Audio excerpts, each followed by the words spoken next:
Well, it's all led to this. Yo, dudes, the Empire's pretty chill. Maybe you could, join it or something.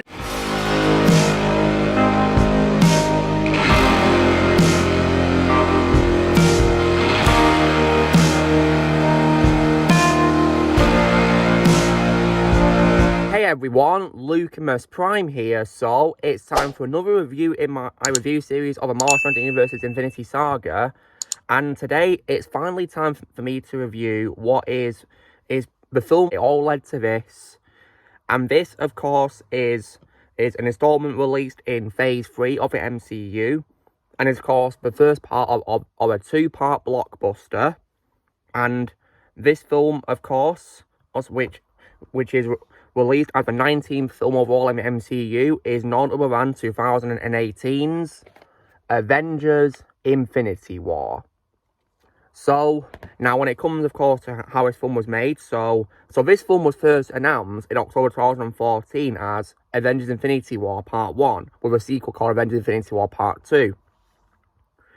And the Russo brothers came on to direct in April 2015, with also Christopher Marcus and Stephen McFeely being brought on to write the script. And drew inspiration from Jim Starlin's 1991 comic book Infinity Gauntlet and Jonathan Hickman's 2013 comic book Infinity.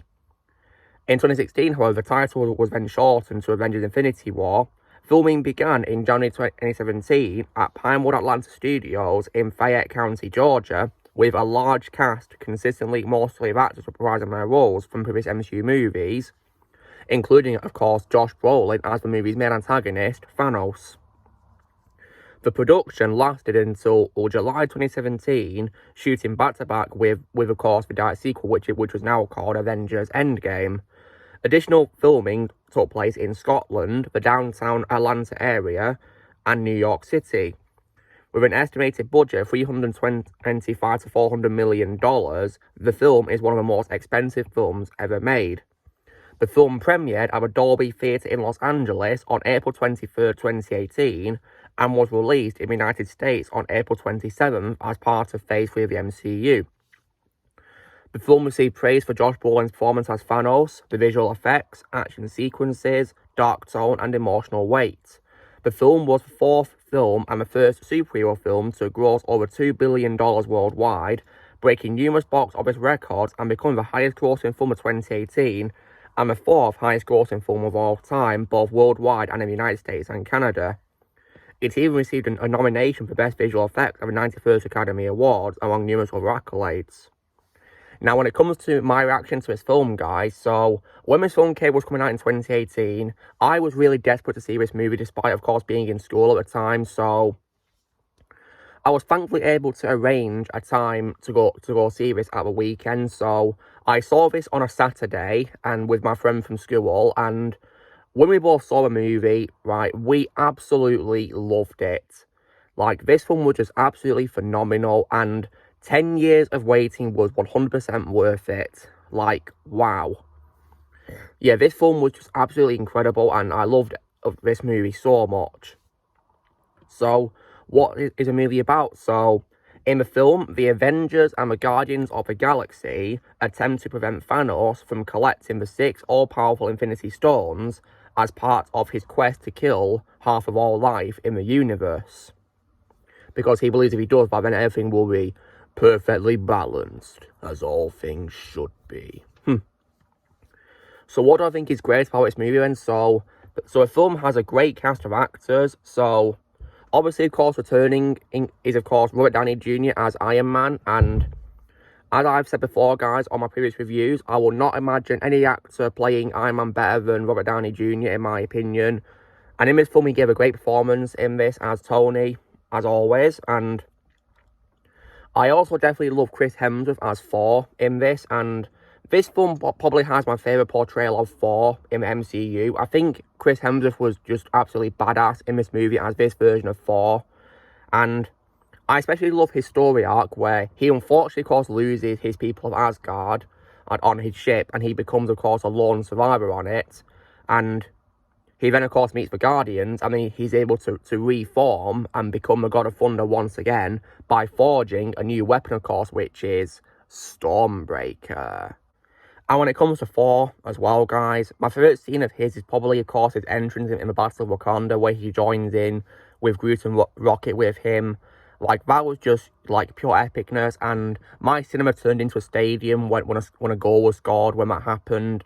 So much cheering, it was just absolutely incredible. Just a really brilliant moment in the MCU, just absolutely awesome.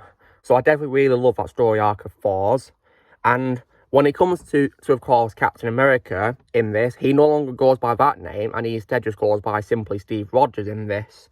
Due to, of course, what happened in Captain America Civil War, he's now abandoned his identity. And while I did, of course, lose respect for Chris Evans, I no longer like him. For what it is worth, Steve Rogers is a more likeable character than Chris Evans, in my opinion. And Scarlett Johansson was also once again great, as always, as Black Widow, once again. Always will be my favourite role of hers, perfect casting, and I think she did a really amazing job in this, once again. And I also, as well, I'll definitely, as well, once again love Benedict Cumberbatch returning as Doctor Strange from previous movies as well, and he was definitely a great part of a movie. Benedict Cumberbatch, as I said in my review for Doctor Strange, was a perfect casting for a role, and Don Cheadle was also good returning as well as War Machine in this, so I'll definitely once again give a great performance. And when it comes to Tom Holland as Spider-Man, prior to No Way Home, I personally prefer his Spider-Man in a supporting capacity, and this would have to be an example of that, because I really enjoyed Spider-Man in this, and I definitely as well love how he got to wear the Iron Spider costume in this after it was hinted at the end of Homecoming, which was really cool. And in this, he was a good sidekick to Tony, and I love how he made lots of pop culture references, such as, for example, to the movie Aliens, which is, in my opinion, one of the greatest sequels of all time, just like this movie. And I think his performance was good in this. Tom Holland is a great actor, and I think in this, he really did a great job. And also, as well, let's also not forget the legendary Chadwick Boseman, may he rest in peace, who reprises his role as Black Panther. In this, he gave a great performance, and rest in peace to Chadwick and Wakanda forever. And also, as well, Paul Bettany, I thought, was also good what he was given as Vision, in my opinion. Although I do feel that both Vision and Wanda's romance in this wasn't well executed. I think in this whole saga, the whole romance, in my opinion, wasn't well developed, to be completely honest. But speaking of Wanda, Liz Olsen was also once again great as her role, nonetheless. I think she still once again gave a great performance for what she was given as well. And Anthony Mackie, I thought, was also decent as Falcon, although I do feel he was quite underused, in my opinion, because he only has about 2 minutes of screen time, sadly, just like some other characters do, which is a shame. And Sebastian Stan was also good once again, returning as Bucky as well in this. Although I do feel like Falcon, he was also underused because he only has about 2 minutes of screen time, which is very disappointing. And Danai Gurira is also great returning as Okoye as well, and so is Letitia Wright as well, reprising her role as Shuri. And also as well, when it comes to other Guardians, they're also great too, as always, such as Bradley Cooper returning as Rocket Raccoon, and also Vin Diesel as Groot, who's now a teenager in this movie. And he was actually pretty funny, in my opinion, and pretty funny. And Dave Bautista was also once again great returning as Drax, and I definitely loved his jokes in this, such as, of course, the scene where he's pretending he's invisible. That was just so funny. And Zoe Saldana was also great once again returning as Gamora as well in this. And of course, the legendary Chris Pratt returning as Star-Lord as well. Chris Pratt is an absolute legend, and in this film he gave a great performance as Star-Lord. And now, on to what I think is probably, in my opinion, the best part of this movie when it comes to a main cast. It has to be, of course, none other than Thanos himself. It was this film that made him my favourite Marvel Cinematic Universe villain of all time, and one of my favourite villains of all time in general, and easily my favourite role of all time from Josh Brolin. He absolutely nailed the role in this, and gave an absolutely incredible performance. I think it's also true to say as well that he's, not only is he, of course, the main villain, he's also, in my opinion, the main character of this movie. Because the movie is, of course, about him, trying to achieve his goal of wiping out all half of life in the universe. So, I definitely, really loved Thanos' story in this, and Josh Brolin really nailed it as well. Just absolutely incredible performance in this. And I think his CGI was also fantastic, in my opinion, and even today it holds up fantastically, because even from last night's rewatch, the movie holds up spectacularly, and that's why I absolutely love it to this day. And I definitely as well think Thanos' CGI also completely, annihilates all the awful CGI that I've seen in clips of from MCU stuff. So, yeah. Absolutely incredible CGI. And there's also other supporting characters who are also appearing in this, such as at the start of the movie, we do have Tom Hiddleston and Idris Elba returning as Loki and Heimdall, but unfortunately they do, of course, get killed off, sadly, and I can see why they got killed off, because that was definitely a sign, of course, that this film was going to be really dark and serious, because it was done to show how much of a threat Thanos is. I mean, because he literally just killed the God of Mischief, and of course, the all-seeing God who's in charge of the Bifrost Bridge, so yeah. And of course, he slaughtered the other Asgardians on the ship, which Thor was evacuating from the destruction of Asgard from Thor Ragnarok. And also as well appearing in the supporting role as well is Peter Dinklage, as well as Eitri, who is the king of the dwarves of Nid Alvelia, who is a weaponsmith, who of course helps Thor create Stormbreaker. I definitely really like Peter Dinklage as Eitri in this. I think he gave a great performance in this. And also as well, I did also like Benicio del Toro appearing once again as the Collector in this, although I will say that it was a bit confusing how they didn't confirm what his actual fate is, because when he appears, guys, it's simply just an illusion created by the Reality Stone from Thanos when the Guardians arrive to confront him and stop him from getting the Reality Stone. So, when of course the real ill world is revealed, they didn't exactly confirm what the fate of the Collector is, so we never saw him again, so I was a bit disappointed how they didn't confirm the fate of the Collector. And we did also get a scene with William Hurt, may rest in peace, returning as General Ross. And yeah, screw General Ross all the way. I hate that character. Thankfully, he's only in for a cameo appearance, but I just really can't stand that character. Thankfully, the next one he says absolutely nothing. And I definitely as well like the Black Order in this film as well, who are known as the Children of Thanos. When it comes to my favourite member of that team, guys, aside from Thanos himself, I definitely really love Tom Von Lawler as Ebony Maw. Ebony Maw, in my opinion, was probably the best out of the villains, and aside from Thanos himself in this. Yeah, I thought he was really cool in this, and I also definitely love Terry Notary as Cull Obsidian, and also as well, Carrie Coon as Proxima Midnight, and Michael James Shaw as Corvus Glaive. Although one more quote I do have with the Black Order in this is of course as well that I didn't really like how one of them from the comics was absent in this, which was a bit disappointing. And that member who of course is not in this, of course, is Supergiant, because Supergiant is a member from the comics, and for some reason the character was not in this movie, which I thought was, quite confusing and disappointing, really. So yeah, that was a bit of a shame. And also as well, and also Gwyneth Paltrow also does have a scene as well, Pepper Potts, which was nice to see her return. And when it comes to plot twists in this film, guys, when it comes to characters returning, one character returning that caught me completely off guard when I saw it in the cinema and made me really shocked was the appearance of the Red Skull. And it's revealed, of course, that he's now the Stonekeeper on Vormir for the Soul Stone, which of course is the stone that gets finally revealed in this movie for the first time. And I definitely really love seeing his return, and he's not played by Hugo Weaving this time, because Hugo Weaving, I believe, didn't really like playing the character that much due to makeup and the payments, apparently, so he didn't return for this. So they instead got Ross Marquand to do the voice for Red Skull, because Red Skull is entirely CGI, which is very great CGI for its time, goodness me. And I think he did a good impression of Hugo Weaving, but I do kind of feel that he didn't really have the German accent that Hugo Weaving used in the role for Red Skull, which of course was a bit, confusing, really. But nonetheless, I think he was a very good substitute, in my opinion. And aside from the cast as well in this, I definitely really loved the visual effects in this. The visual effects were absolutely gorgeous, in my opinion. And 5 years later, they hold up spectacularly, in my opinion. I've already talked about the CGI for Thanos and how Red Skull is entirely CGI and not a physical actor playing him. And I definitely, think the visual effects in this are just out of this world. They really are. And it's just an absolutely visual spectacle to watch. It's just absolutely beautiful. And I had so much fun watching this, especially from last night's rewatch of it. I just really loved it.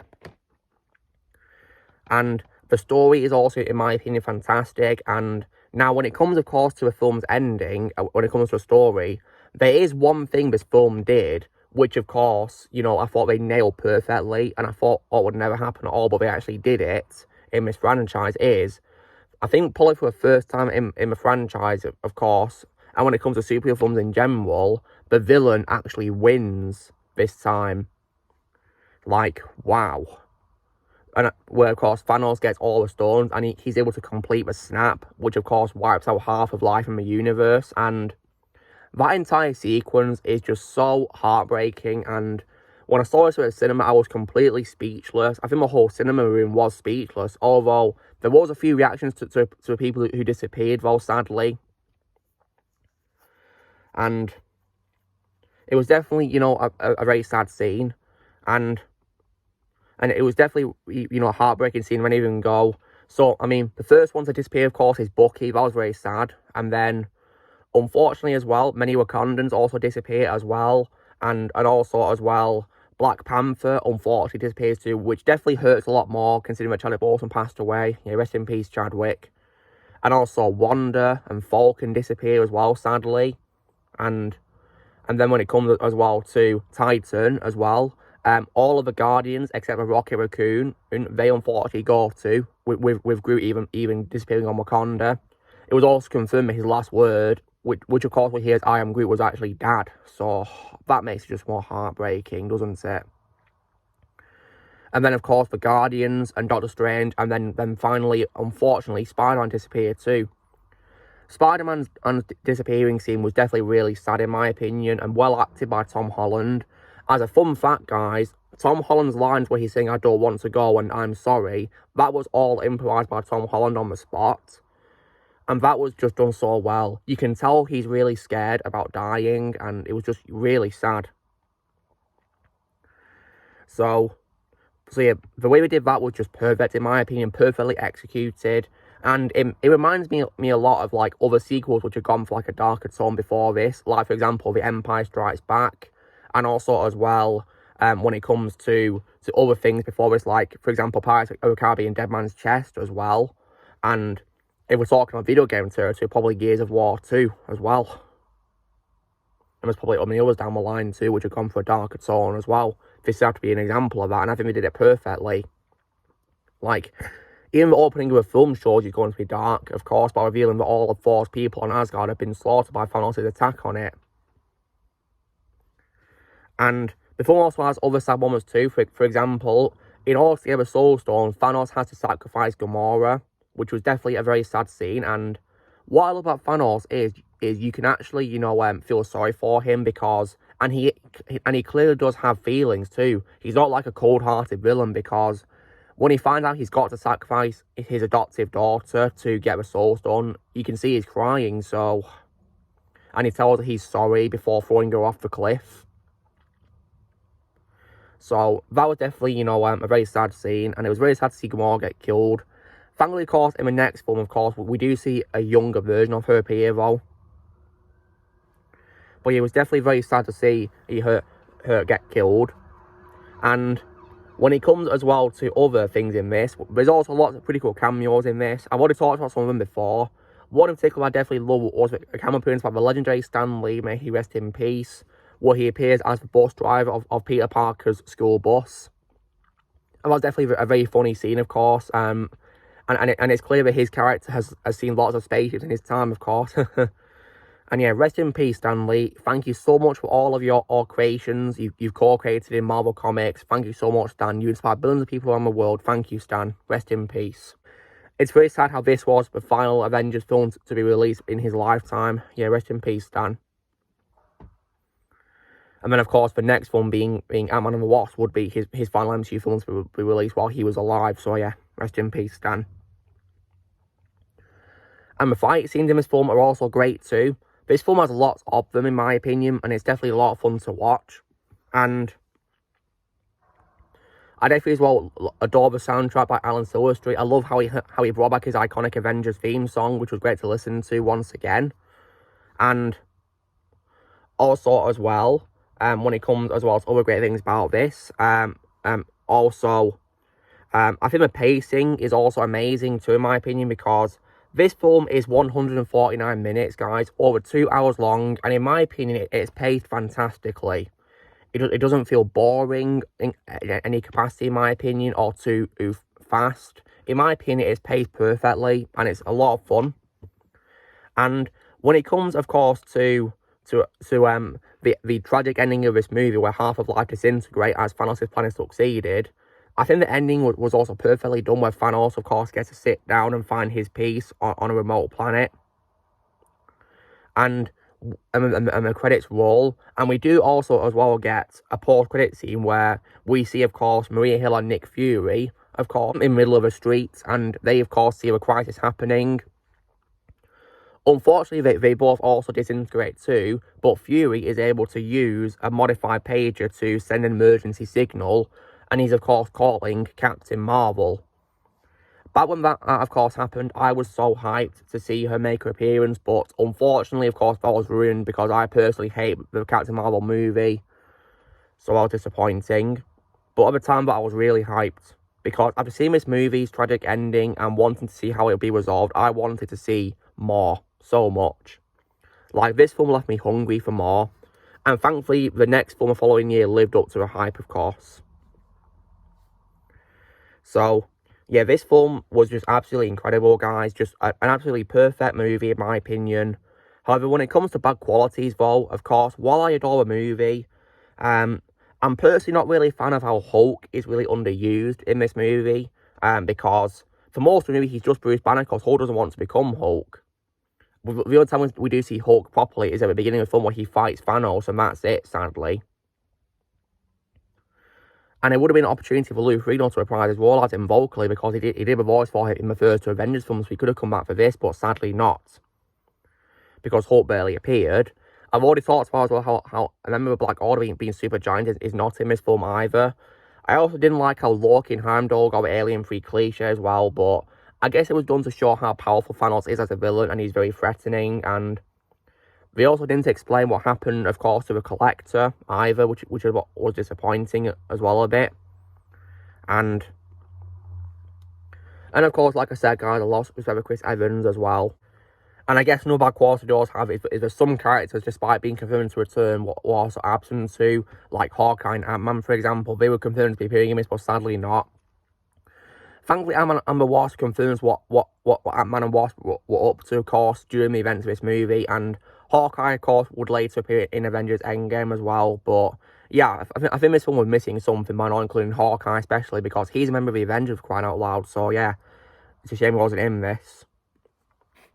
But other than that, though, I definitely really love this movie, and I think it's a lot of fun.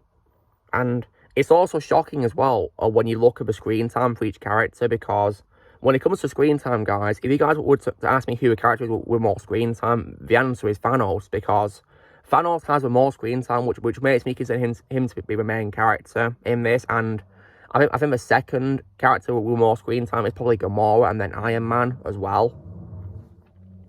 Because Gamora plays a massive role, of course, in the story of Thanos looking for a Soul Stone, of course, because he's torturing her sister Nebula. That scene was also very disturbing too, and it definitely, of course, is in what's doing when you hear Karen Gillan's screams, like, goodness me. But yeah, this film was just absolutely incredible, though, guys. I really loved it. And